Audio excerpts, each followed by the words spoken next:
This account is only 34 days old. So explain this. 87% damage in Dormammu. 6-second World Boss Legend clears. 100% win rate in Vibranium League. And somehow, this account still hasn't been banned. At first I thought this account was just lucky. Now, I think something about this account is fundamentally wrong. Every Marvel Future Fight account is supposed to struggle early. That's normal. You're supposed to lack gold, lack materials, lack damage, and definitely lack roster depth, especially on day 34. But this account, it keeps progressing, like the rules don't apply to it. And today, things escalated again. So today I claimed the day 33 new agent check-in reward, 1.5 million gold, pretty standard. But then, I checked the inbox, and I saw this. A tier 2 premium character selector. Now that is dangerous. Because on accounts like this, one selector can completely alter progression speed. Most people pick characters based on popularity, or meta. But this account stopped behaving like a normal account a long time ago. Every decision now has to create acceleration, so I started thinking carefully. What gives the highest long-term value? And eventually, I picked Arrow. Not because she's broken, not because she's meta, but because somewhere in Dispatch Mission, Arrow is required. I honestly don't even remember which sector, but the fact that I'm already optimizing dispatch progression on day 34 is exactly what makes this account dangerous, because this account is no longer trying to survive, it's scaling, fast. Then I entered Dormammu, using Storm. Now normally, a day 34 account should struggle here, low damage, weak contribution, getting carried by older accounts. But this run, 20 seconds, 87% damage, rank 1. No, that's not normal anymore. This didn't feel like a beginner account. This looked like an account that skipped multiple months of progression. And that's when I realized I probably need to show the real reason this account feels so broken. So today, I opened the hero details. And honestly, that might have been the scariest part of the entire video. First, Storm. And suddenly, everything started making sense. The stats are ridiculous for day 34. Massive energy attack. Critical damage already capped at 200%. Ignore dodge capped. Cooldown capped. 50%. Additional pierce damage. 100% concentration. And the most dangerous part? 45% bonus lightning damage. That's why Dormammu melted. This isn't a normal early game Storm anymore. This looks like a late progression build, and that's where things became terrifying, because it wasn't just Storm. Then I checked Moon Knight. Same pattern, high physical attack, crit stats almost fully optimized, pierce, maxed offensive stats. At this point, I realized something important. This account isn't strong because of one character. The entire roster is evolving together. Then I opened Shadow Shell, and somehow, even the farmable characters are starting to look abnormal. 75% poison damage, crit damage maxed, ignore dodge maxed, cooldown maxed. This is what makes the account scary. Efficiency, nothing is wasted. Every upgrade is feeding another system. Then I checked Thor.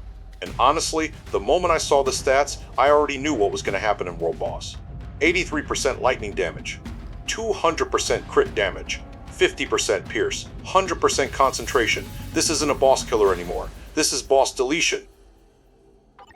And finally, Ancient One. This one worried me the most, because Ancient One isn't even complete yet. Not T4, not fully built, still unfinished. And yet, the foundation already looks dangerous. Cooldown almost capped, high ignore defense, strong scaling setup, which means this account still hasn't reached its final form. But there's one major problem right now, Carbonadium. I don't have enough. And honestly, that's completely my fault, because for the last several days, I barely played World Boss at all. Huge mistake. I got too distracted testing progression routes and forgot the material grind entirely, so now the account has absurd damage, but not enough fuel to fully evolve. At least not yet. So I went back into World Boss Legend, Black Dwarf and Maw, using Thor, and what happened next didn't even look real. 6 seconds. That's it. The boss basically disappeared.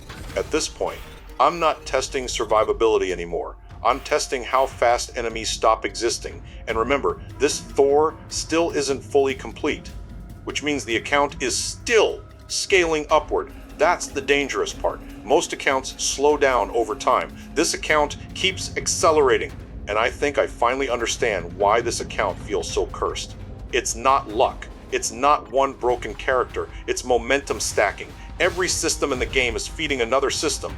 Dispatch improves farming. Farming improves upgrades. Upgrades improve clears. Clears improve resource speed. and because the account avoided wasting resources early, everything started snowballing. Now the progression curve looks unnatural, like the account skipped entire stages of development. Then I entered Timeline Battle, because surely PvP would finally expose weaknesses, right? Nope, I already reached Vibranium League, using Juggernaut, and somehow I still haven't lost. 100% win rate. That should not happen naturally, especially not on a 34-day account. Some fights don't even feel fair anymore. Juggernaut just walks through teams like they don't exist, and every match makes the account look even more suspicious. Honestly, this account doesn't feel like an experiment anymore. It feels like a problem, because every day it keeps proving something new. First PvE damage, then boss deletion, now PvP domination, and somehow the progression still hasn't slowed down. That's the part I still can't explain. Usually accounts hit walls. This account turns every wall into acceleration. So this was day 34 of the Forbidden account, a day 34 account with in-game looking stats. 87% Dormammu damage, 6-second world boss clears, perfect timeline win rate in Vibranium, and an unfinished Ancient One. That already looks dangerous. At this point, I'm no longer asking whether this account is lucky, I'm asking something much worse. Did this account accidentally discover a progression route the game was never designed to handle? Because if Ancient One reaches T4, I think this series might become a real problem, and honestly, I still don't think this account is anywhere near its final form.